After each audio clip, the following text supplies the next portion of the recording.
لیکن تم مت سمجھو کہ اللہ جو ہے وہ محتاج ہیں، اللہ تو غنی ہے. اور یاد رکھو تمہاری غلطیاں جو ہیں وہ بڑی بھیانک ہوتی ہیں.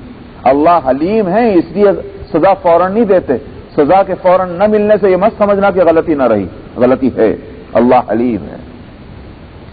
تو حدیث میں یہاں تک فرمایا کہ اگر سوال کرنے والا گھوڑے پہ بھی بیٹھ کے آ رہا ہے تب بھی اس کی ضرورت پوری کرو. کیوں؟ مان لیجیے تھوڑی دیر کے واسطے، اس زمانے کی بات ہے، ایک شخص کار میں بیٹھا چلا آ رہا ہے، آگے کہ جناب میں سخت پریشان ہوں، میری ضرورت. آپ کہیں گا جی بات ہی بھائی، کار میں چلا آ رہا ہے اور بھیک مانگ رہا ہے. خدا جانے کار کس کی ہوگی، کیا معلوم ہے کس سے لے کر آیا ہے، ہم کیوں اس بحث میں پڑیں. ہاں بے شک اگر ہمیں اس بات کا علم ہو چکا ہے پہلے سے، بار بار کے تجربے سے، یہ اپنے مشاہدے سے، کہ یہ آدمی جو ہے ضرورت مند نہیں ہے، یہ شخص لیتا ہے لے جا کر کے جو ہے غلط چیزوں میں خرچ کر دیتا ہے، تو بھی اس کی اصلاح کی جائے گی. نہ دیجیے آپ، مگر اس کو اچھے لفظوں میں اس کی اصلاح کی جانی چاہیے کہ بھائی یہ طریقہ تمہارا صحیح نہیں ہے، اس طرح نہیں کرنا چاہیے، یہ وغیرہ وغیرہ. تو وہ اما السائل، تو دنیا کے معاملات میں ضرور، دین کے معاملے میں بھی یہی ہے کہ ایک سوال کرنے والا مسئلہ پوچھنے کے واسطے آ رہا ہے، وہ بھی سائل ہے. تو نبی کریم صلی اللہ علیہ وسلم کو یہ ہدایت ہے کہ آپ چڑ کے نہیں. ہو سکتا ہے کہ بعض سوال کرنے والا کا سوال بے ڈھنگا ہو، آپ اس کے سوال کو درست کر دیں کہ میاں یہ سوال اس طرح نہیں ہوتا، یہ اس طرح ہونا چاہیے سوال، لیکن آپ اس کو جو ہے دھتکار دیں، وہ بات ٹھیک نہیں ہے. تو اس واسطے پتہ نہیں اس کا کہیں ذہن میں کوئی الجھاؤ ہو رہا ہو، کوئی مسئلہ ایسا ہو، تو بہرحال یہ کہ آپ اس کو کسی نہ کسی ایسے انداز میں اس کی تسلی ہو جانی چاہیے، یہ نہایت ضروری ہے. وَأَمَّا السَّائِلَ فَلَا تَنْهَرْ وَأَمَّا بِنِعْمَةِ رَبِّكَ فَحَدِّثْ، اور اپنے رب کی نعمتوں کا تذکرہ کیجیے. یہ فحدث بیان کرنا، تذکرہ کرنا، اظہار کرنا، یہ سارے کے سارے جو ہیں فحدث کے اندر ہے. مطلب تو یہ ہے کہ آپ کے رب کی جب آپ پر نعمتیں ہیں تو اصل تو یہ ہے کہ ان نعمتوں کا یہ بات ظاہر ہونی چاہیے کہ آپ کے رب کی آپ کے اوپر نعمت ہے. یہ اس بات کا اظہار ہونا چاہیے. کس طرح اظہار ہونا چاہیے؟ یہ نہیں کہ آپ اناؤنسمنٹ کرتے پھر رہے ہیں تو مجھے یہ چیز مل گئی، مجھے یہ چیز مل گئی. اظہار کی جیسی نعمت ہوگی اس کے مطابق اظہار کی بھی صورت ہوگی. مثلا یہ کہ علم ہے، علم ایک نعمت ہے، اس کے اظہار کی صورت کیا ہے؟ تعلیم کو عام کرنا، آپ پڑھائیں، سکھلائیں لوگوں کو. یہ تحدیث نعمت ہو، نعمت علم کی تحدیث، یعنی اس کا اظہار ہے. اللہ سبحانہ و تعالی نے جو ہے مال دیا ہے، اس کے اظہار کی صورت کیا ہے؟ یہ کہ بھائی خود بھی کھاؤ، خود بھی پہنو حلال طریقے پر، اور زائد ہے تو اور دوسروں کی مدد کرو حلال طریقے پر. یہ ہے اظہار. چنانچہ ایک صحابی نبی کریم صلی اللہ علیہ وسلم نے ایک کو دیکھا بڑی خستہ حالت میں، پھٹے ہوئے کپڑے، میلے کپڑے پہنے جا رہے ہیں. نبی کریم صلی اللہ علیہ وسلم نے، واقف ہوں گے آپ نے پوچھا کیا تمہارے پاس کپڑے نہیں ہیں؟ اور یا رسول اللہ بہت ہیں. فرمایا تو اللہ نے جب تم کو نعمت دی کیوں اس کا اظہار نہیں کرتے؟ تم کیوں پھٹے ہوئے کپڑے پہنے پھر رہے؟ معلوم ہوا کہ جب اللہ نے دیا ہے تو اس کا مطلب یہ ہوا کہ جب تم استعمال نہیں کر رہے تو ناقدری کر رہے اس نعمت کی جو اللہ نے تم کو دے رکھی، اس لیے اس کا استعمال ہونا چاہیے. تو مال سے متعلق ہے اگر نعمت تو اس کے اظہار کی صورت یہ ہے کہ اس کا صحیح استعمال ہو. اگر دین سے متعلق ہے اور علم سے متعلق ہے تو یہ کہ اس علم کو اور اس دین کی اشاعت ہونی چاہیے، اس کو عام کیا جانا چاہیے. یہ اظہار کی صورت. جب عمل سے اظہار ہوگا تو قدرتی طور پر زبان سے بھی اس کا اظہار ہونا چاہیے کہ اللہ تیرا شکر ہے. پھر چونکہ یہ علم کے اظہار کی صورت یہ کہ اشاعت ہو تو نبی کریم صلی اللہ علیہ وسلم نے اس کے اظہار میں کوئی کمی نہیں چھوڑی. اللہ نے نبوت دی، پیغمبرانہ علوم دیے، آپ نے اس کی اشاعت فرمائی. شاید اسی لیے حدیث بنی ہے وہ اسی سے بنی ہے. یعنی اللہ سبحانہ و تعالی نے فرمایا اپنے رب کی نعمتوں کا اظہار کیجئے. فحدث کا لفظ ہے، اسی سے حدیث بنے. نبی کریم صلی اللہ علیہ وسلم کے اقوال، آپ کے اعمال، آپ کے احوال، اس کو حدیث کہا جاتا ہے. اس لیے کہ ان سب چیزوں سے دین کا اور ان علوم کا اظہار ہوا اور اشاعت ہوئی. تو اس طرح سے 3 ہدایتیں نبی کریم صلی اللہ علیہ وسلم کو دی گئی تھی اس واسطے کہ آپ پر جو نعمتیں اللہ سبحانہ و تعالی نے فرمائیں ان کے بارے میں دیکھا جائے تو ایک تو یہ کہ آپ کو خوشحالی عطا فرمائی گئی، غنا۔ دوسری بات یہ کہ آپ کو راستہ معلوم نہیں تھا لوگوں کی رہنمائی کرنے کا، وہ اللہ سبحانہ و تعالی نے رہبری فرمائی۔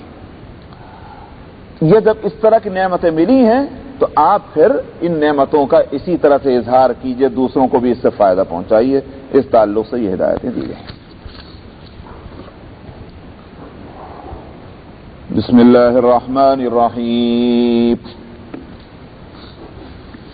ألم نشرح لك صدرك ووضعنا عنك وزرك الذي أنقض ظهرك ورفعنا لك ذكرك فإن مع العسر يسرا إن مع العسر يسرا فإذا فرغت فانصب وإلى ربك فارغب صدق اللہ العظیم۔ سورت کا نام بعض نے علم نشرح لکھ دیا، بعض نے انشراح لکھا ہے۔ پہلی آیت میں جو علم نشرح ہے اسی سے سورت کا نام علم نشرح یا انشراح جو مصدر ہے اس لفظ کا، اس سے سورت کا نام ہوا۔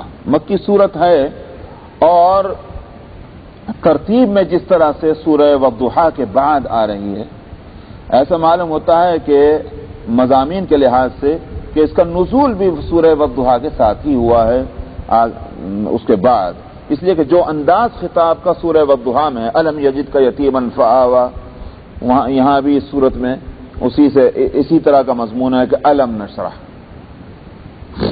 فرماتے ہیں کہ کیا ہم نے آپ کے لیے آپ کا سینہ نہیں کھول دیا؟ شرح صدر، شرح صدر کے معنی کیا ہیں؟ ایک شرح صدر کے معنی ہو سکتے ہیں فزیکلی سینے کو کھول دینا، جیسے میں نے پہلے بتلایا تھا کہ نبی کریم صلی اللہ علیہ وسلم کو شق صدر کے واقعات 2 یا 3 دفعہ پیش آئے۔ میں 2 یا 3 اس لیے کہہ رہا ہوں کہ روایت واقعات آپ کے ساتھ پیش آئے۔ گویا بچپن میں جو ہونا تھا وہ تو یہ کہ آگے جن جن مشکلات سے سابقہ پیش آئے گا نبی کریم صلی اللہ علیہ وسلم کو، ایک تو ان مشکلات کا مقابلہ کرنے کی ہمت پیدا ہو جائے۔ دوسری ایک اور بات یہ ہے کہ میں نے جیسے کہا تھا ابھی سورہ والشمس کے اندر جو فرمایا فَأَلْهَمَهَا فُجُورَهَا وَتَقْوَاهَا، اللہ نے الہام فرما دیا ہر نفس کے اندر تقوی کا اور فجور کا۔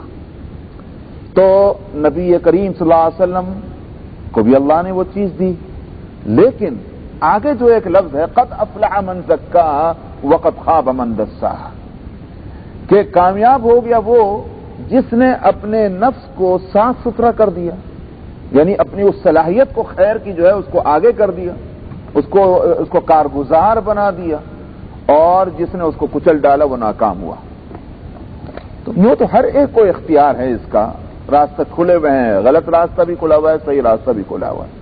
انبیاء علیہ الصلوۃ والسلام کی شان کیا ہوتی ہے؟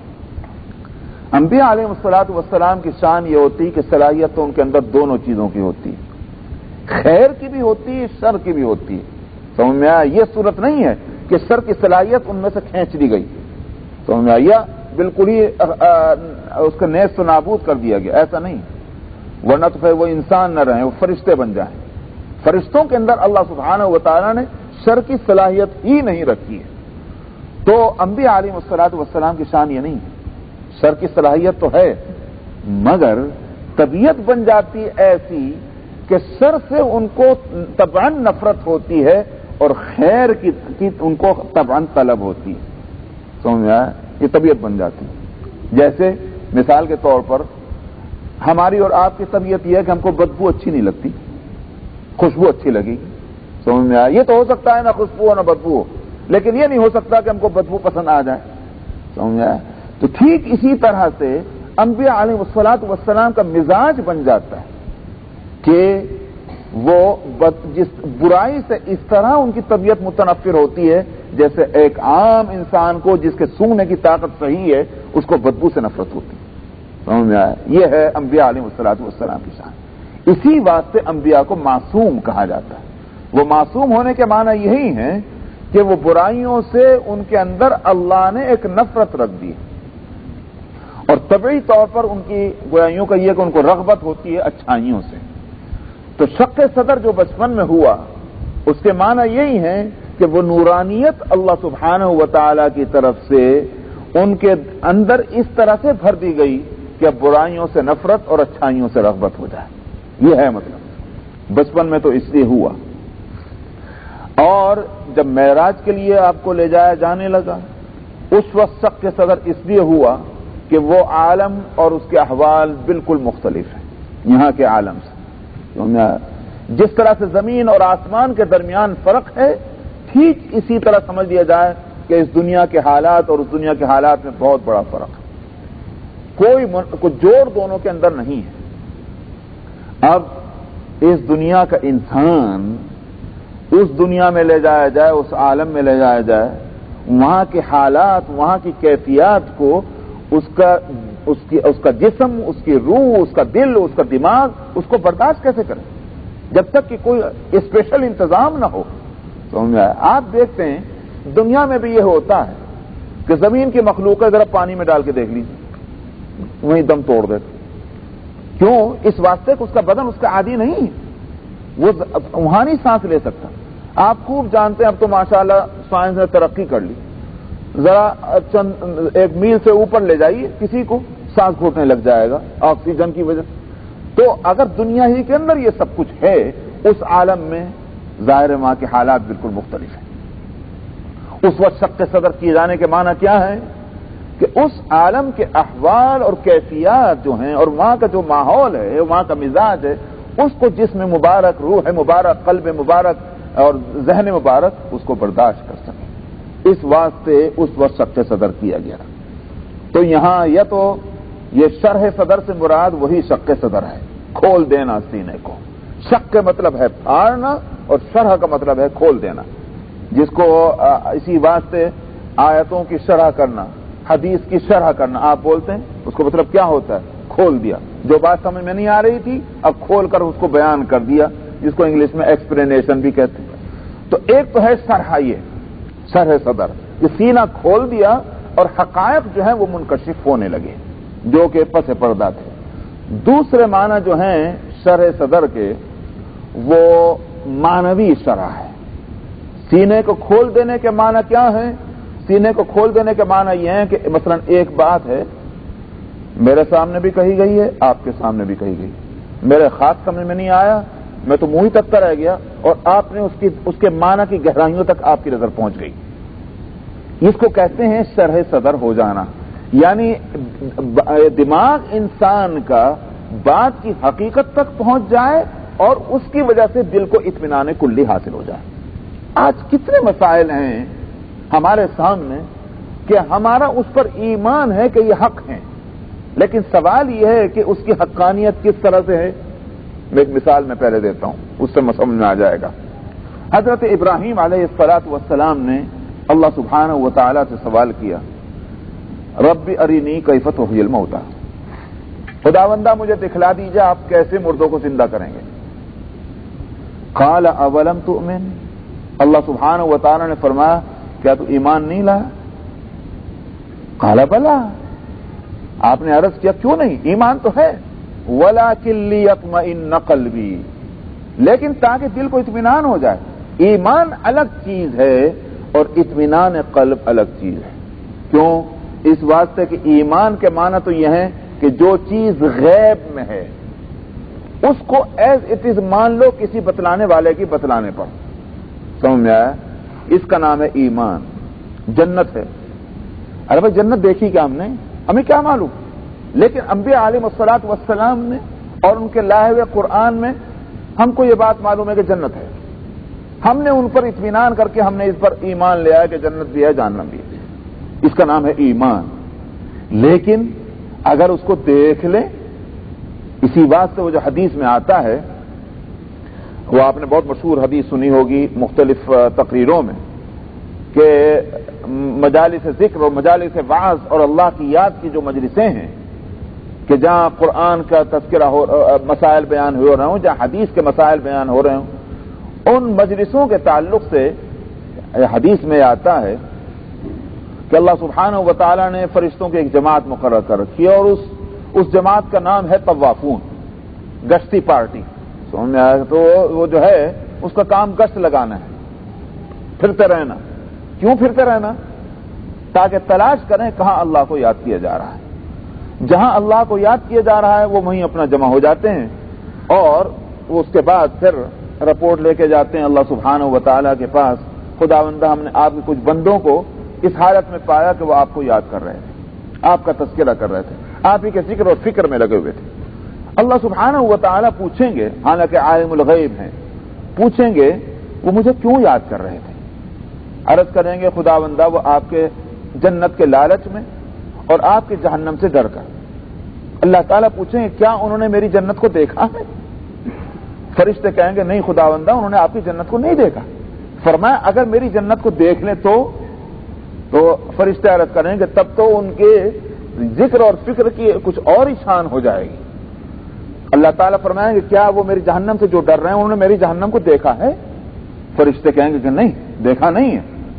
اللہ تعالیٰ فرمائیں گے اگر وہ میری جہنم کو دیکھ لیں تو کیا ہوگا؟ عرض کریں گے خداوندہ پھر تو برائی کے پاس کو بھی نہیں پھٹکیں گے، آپ کے ذکر اور فکر سے ذرا غفلت ان کو نہ ہوگی۔ تو اللہ تعالیٰ فرمائیں گے جاؤ گوار رہو، میں نے ان کو بخش دیا۔ تو میں نے عرض کیا یہ جو خود فرشتے جو بات بتلا رہے ہیں اس سے یہ بات سمجھ میں آئی کہ ایمان تو ہے ان کو، لیکن اگر جنت اور جہنم کو دیکھ لیں گے تو ظاہر ہے کہ کیفیت میں فرق پڑ جائے گا۔ وہ وہی بات ہے کہ جس کو کہنا چاہیے آنکھوں سے دیکھ لینے کے بعد جو اطمینان قلب ہوتا ہے۔ اسی واسطے فارسی میں کہتے ہیں کہ شنیدہ کہ بود مانندیدہ، سنی ہوئی بات کا جو اثر پڑتا ہے دیکھی ہوئی بات کا اثر اس سے کہیں زیادہ پڑتا ہے۔ سمجھ میں آیا؟ سنی ہوئی بات اور دیکھی ہوئی بات میں بڑا فرق ہے۔ تو ابراہیم علیہ السلام نے عرض کیا کہ ایمان تو ہے، وہ کیوں نہ ہوگا، مگر دل کا اطمینان چاہتا ہوں، آنکھوں سے دیکھ لوں گا تو اطمینان قلب ہو جائے گا۔ تو یہ ہے میں کہہ رہا ہوں شرح صدر کہ وہ مسائل، وہ معاملات کہ جن پر لوگوں کے ذہن اٹکتے ہوں، انبیاء علیہ الصلوۃ والسلام کو اس پر ایسا اطمینان ہو جاتا ہے کہ جیسے آنکھوں سے دیکھا۔ اور شاید یہی وجہ ہے کہ ابراہیم علیہ الصلوۃ والسلام کو یہ نہیں کہا گیا بھاگ جاؤ جب وقت آئے گا دکھا دیں گے، یہ نہیں کہا گیا، بلکہ چونکہ طلب صادق ہے اور نبی کو اگر اطمینان قلب نہیں تو دوسروں کو کہاں سے وہ تعلیم دے گا، اس لیے انبیاء علیہ الصلوۃ والسلام کے اوپر کچھ غیب کی چیزیں اسی واسطے کھولی گئی ہیں تاکہ ان کا اطمینان دوسروں سے بڑھ کر ہو جائے۔ اگرچہ تمام غیب تو نہیں کھولے جاتے انبیاء پر، لیکن کچھ نہ کچھ غیب اس طرح سے کھول دیے جاتے ہیں کہ جو مخلوقات میں اوروں پر نہیں کھلتے۔ اس کی وجہ یہی ہے کہ ان کو یہ کسی نہ کسی درجے میں اطمینان ہو جائے۔ تو ابراہیم علیہ الصلوۃ والسلام کو مشاہدہ کرایا گیا۔ کس طرح سے؟ اللہ تعالیٰ نے فرمایا کہ 4 پرندے لے لو، اربعۃ من الطیر فصرہن الیک، اور ان کو اپنے سے ہلا لو، مانوس کر لو، ثم اجعل علی کل جبل منہن جزءا، اور اس کے بعد ان کے ٹکڑے کر کر کے اور پہاڑوں پر لے جا کر رکھ دو، ثم ادعوہن یأتینک سعیا، پھر ان کو آواز دے کر پکارو، جو نام تم نے رکھ رکھے تھے ان کے، ان ناموں سے ان کو پکارو، دوڑ کے چلے آئیں گے تمہارے پاس۔ تم دیکھ لو گے کہ تم نے کاٹ کاٹ کے ان کے ٹکڑے رکھے تھے، زندہ چلے آ رہے ہیں۔ تو مشاہدہ کرایا گیا۔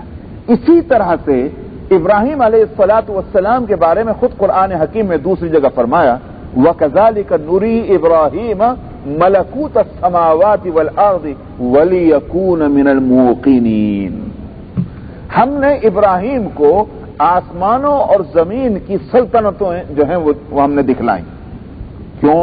تاکہ یقین کرنے والوں میں سے ہو جائے۔ اس کے بعد پھر وہ واقعہ فلما جن علیہ اللیل رآ کوكبا، وہ واقعہ بتلایا گیا کہ رات کے اندر انہوں نے جو ستارے دیکھے، چاند دیکھے، سورج دیکھے، اور ہر ایک کو انہوں نے معبود کہا تاکہ ان کی معبودیت جو ہے اس کی حقیقت کھل جائے کہ یہ معبود ہے ہی نہیں۔ اللہ سبحانہ و تعالیٰ خود فرما رہے ہیں کہ ہم نے ملکوت السماوات والارض اس لیے دکھلایا تاکہ یقین کرنے والوں میں سے ہو جائے. شاید اسی لیے نبی کریم صلی اللہ علیہ وسلم جو خاتم الانبیاء والمرسلین ہیں، سارے نبیوں کے نبی، ان کے ساتھ معاملہ سارے نبیوں سے مختلف کیا گیا، اور انبیاء کو تو دنیا میں رہتے ہوئے ملکوت السماوات والارض منکشف کر دیے، اور خود اس سید الانبیاء کو اوپر لے جایا گیا. قریب سے آ کر آپ دیکھ لیں تاکہ اطمینان قلب ہو جائے. سمجھ میں آیا؟ یہ میں کہہ رہا ہوں کہ یہ شرح صدر ہے کہ الم نشرح لک صدرک. کیا ہم نے شرح صدر نہیں کر دیا؟ مطلب یہ ہے کہ سارے حقیقتوں پر اطمینان آپ کو حاصل ہو گیا، کہیں آپ کو کسی طرح کا کنفیوژن، کہیں آپ کو کسی طرح کا تردد نہیں ہے. یہ بہت بڑی نعمت ہے جو اللہ سبحانہ و تعالی نے نبی کریم صلی اللہ علیہ وسلم کو عطا فرمائی. اور فرمایا وَوَضَعْنَا عَنْكَ وِزْرَكَ الَّذِي أَنْقَضَ ظَهْرَكَ.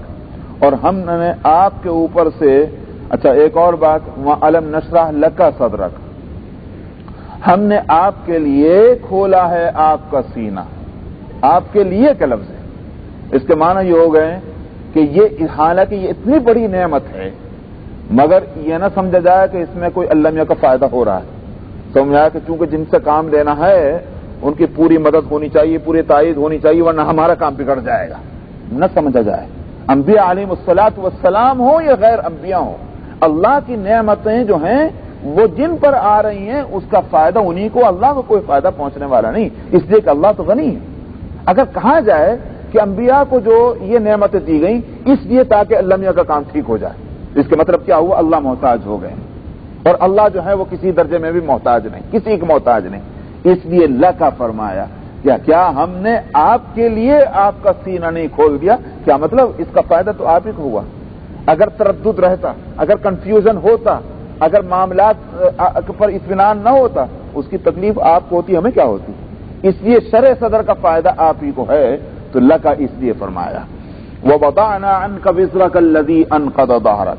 اور ہم نے آپ کے سے آپ کا بوجھ اتار دیا جو آپ کی کمر کو توڑے دے رہا تھا. انقض، انقاذ اصل میں کہتے ہیں، یہاں تو بہت آسانی سے سمجھ میں آ جائے گا، شاید انڈیا پاکستان میں نہ سمجھ میں آئے. یہاں چونکہ لکڑی کی چھت ہوتی ہے نا، اوپر جو ہے روف پڑی ہوئی ہوتی ہے، وہ اوپر کے سیکنڈ فلور والا چلے تو چوں چوں بولتی ہے. یہ جو چڑچڑاہٹ ہے چھت کی، اس کا نام ہے انقاذ.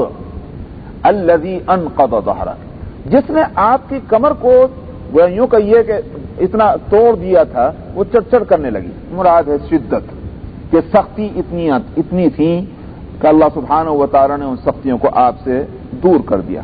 یہ سختیاں کون سی؟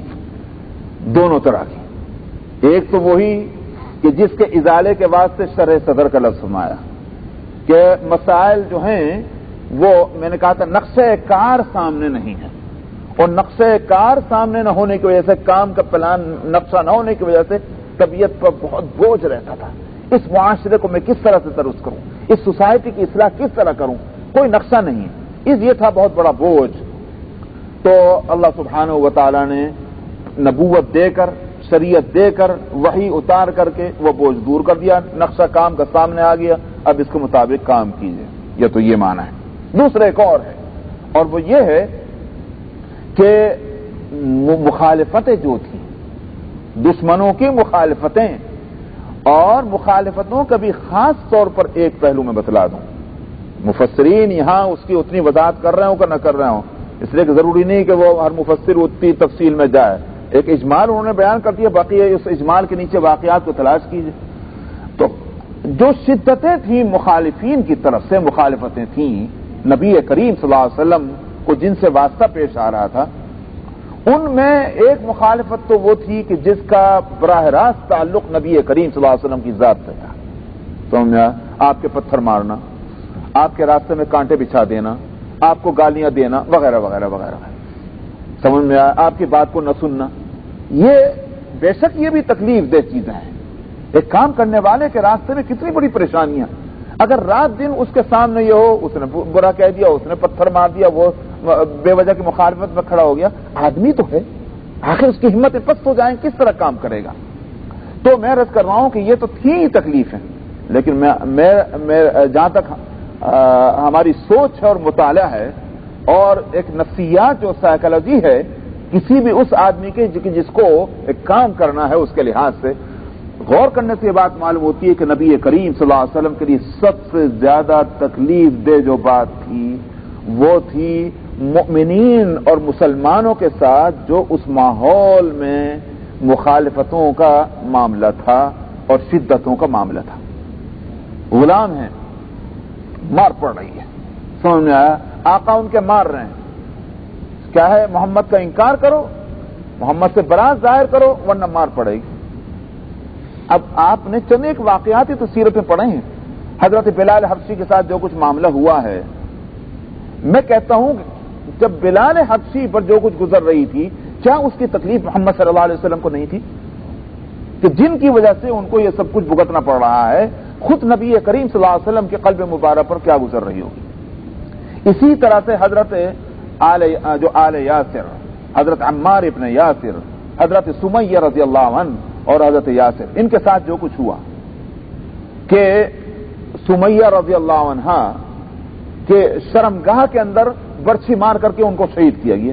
ارے بھائی مارنا ہے تو مارو، مگر اس طرح سے کہ جس میں سفاکی ہو، جس میں گویا یوں کہیے کہ درندگی ہو، اس طرح سے مارنا. عمار کے اوپر کیا گزر رہی ہوگی. اسی طرح سے ان کے والد حضرت یاسر کو ان کا سر قلم کر کے اور درخت سے لٹکا دیا گیا. تو عمار رضی اللہ عنہ جن کے آنکھوں کے سامنے ان کی ماں اور ان کے باپ کے ساتھ یہ معاملہ کیا گیا ہوگا، ظاہر ہے کہ اللہ سبحانہ و تعالیٰ نے واقعی انسان کے دل کو عجیب دل بنایا ہے، وہی برداشت کرتا ہے ان ساری پریشانیوں کو. میں کہتا ہوں کہ خود نبی کریم صلی اللہ علیہ وسلم جب آپ کی اتری ہوئی سورہ ہے، تکلیفیں تو عروج پر ہیں، لیکن ہوا کیا؟ ہوا وہی کہ جب یہ اطمینان ہو جائے انسان کو کہ یہ تکلیفیں ایک تو نئی نہیں ہیں، صرف میرے ساتھ پیش نہیں آ رہی ہیں، جو اس راستے میں چلا اس کو ان تکلیفوں سے واسطہ پڑتا ہی ہے. جیسے میں نے کہا کہ آپ نے تسلی دی کہ پچھلی امتوں کے ساتھ یہ کچھ پیش آیا، تو ایک تو یہ انسان کے اطمینان کے واسطے بات ہوتی ہے، اسی واسطے.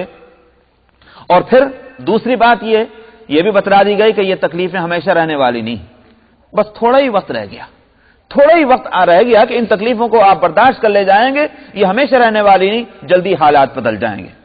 آدمی کی ہمت بلند ہو جاتی ہے. مان لیجئے تھوڑی دیر کے واسطے، ابھی آپ نے ٹی وی پہ دیکھا ہوگا، یہ ریڈیو میں سنا ہوگا، وہ جو کیا بولتے ہیں، وہ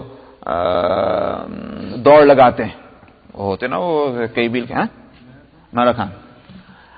آدمی جس وقت وہ جو منزل جو ہے، وہ پوائنٹ کہ جس کو جا کر اس کو ٹچ کرنا ہے، جب وہ قریب رہ جائے، قریب آ جائے، تو اس کو نہیں وہ خیال لیتا میرا سانس پھول رہا ہے، نہیں وہ خیال لیتا ہے کہ میں تھک گیا ہوں، نہیں وہ خیال ہوتا ہے کہ میرے بدن سے پسینے پھوٹ رہے ہیں. اب تو جتنی طاقت اس میں ہو سکتی ہے، حالانکہ طاقت کم رہ گئی ہے، مگر پوری طاقت خرچ کر کے وہاں جائے گا. کیوں؟ تھوڑی دور رہ گئی. اسی واسطے آپ دیکھ لیجئے کہ قرآن شریف میں اللہ سبحانہ و تعالیٰ نے جہاں رمضان کے روزوں کا تذکرہ فرمایا ہے، روزے رکھنا آسان نہیں ہے، بہت مشکل بات ہے. یہاں تو ٹھنڈے ٹھنڈے روزے چلتے ہیں، سمجھ میں آیا، اور 70 کا ٹیمپریچر آپ مینٹین کر لیتے ہیں. لیکن پوچھئے وہاں کہ جہاں 125 اور 130 اور 135 یا 140 ٹیمپریچر جہاں ہوتا ہو، وہاں کے روزے کیسے روزے ہوتے ہوں گے؟ وہاں پوچھئے آپ روزے رکھنا کتنا مشکل ہوتا ہے. یہاں تو ہم کہہ دیتے ہیں، سنا ہے لوگوں سے روزہ نہیں رکھے، اجی ہم جاب پہ جاتے. ابھی جاب پہ جاتے تو کیا؟ اجی ہمارے منہ سے بدبو آتی. اوہو، منہ کی بدبو کے واسطے روزہ ہی چھوڑ رہے ہیں. سمجھ میں آیا؟ تو ان لوگوں کو دیکھیے کہ جو 140 کے ٹیمپریچر میں روزے رکھتے ہیں. تو وہاں اللہ سبحانہ و تعالیٰ نے روزوں کی فرضیت کا جہاں تذکرہ کیا، وہاں کیا بات فرمائی؟ فرمایا یا ایھا الذین آمنوا. وقت ہو گیا حضرت، اچھی بات ہے. تو 1 منٹ میں اس کو ذکر کر دوں ورنہ پھر آئندہ ہفتے یاد نہیں رہے گا. وہاں فرمایا یا ایھا الذین آمنوا کتب علیکم الصیام کما کتب علی الذین من قبلکم لعلکم تتقون ایاما معدودات. اے ایمان والو، تمہارے اوپر روزے فرض کیے گئے جیسے تم سے پہلے اوپر فرض کیے گئے تھے. مطلب یہ ہے کہ یہ مت سمجھنا کہ یہ مصیبت تمہارے اوپر ڈال دی گئی، پہلے سے چلی آ رہی. اس سے تکلیف کا احساس کم ہو جاتا ہے. اور دوسری بات فرمائیے لعلکم تتقون، ہمارا کوئی فائدہ تھوڑی ہے کہ تم کھانا چھوڑ دو گے تو ہمارے جو ہیں وہ جو ہے غلے کا جو ہے گودام بھر جائیں گے. اس سے تقوی پیدا ہوگا. اور تیسری بات فرمائی ایام معدودات، وہ تھوڑے ہی دن روزے رکھنے ہیں میاں. سال میں 11 مہینے کھاتے پیتے ہو، 1 مہینہ رکھنے. تو یہ دو باتیں تین باتیں جو کہنے کا حاصل کیا ہے، طبیعت پر جو بوجھ ہو رہا تھا وہ بوجھ ہلکا ہو جائے، وہی صورت یہاں ہے انشاءاللہ آئندہ.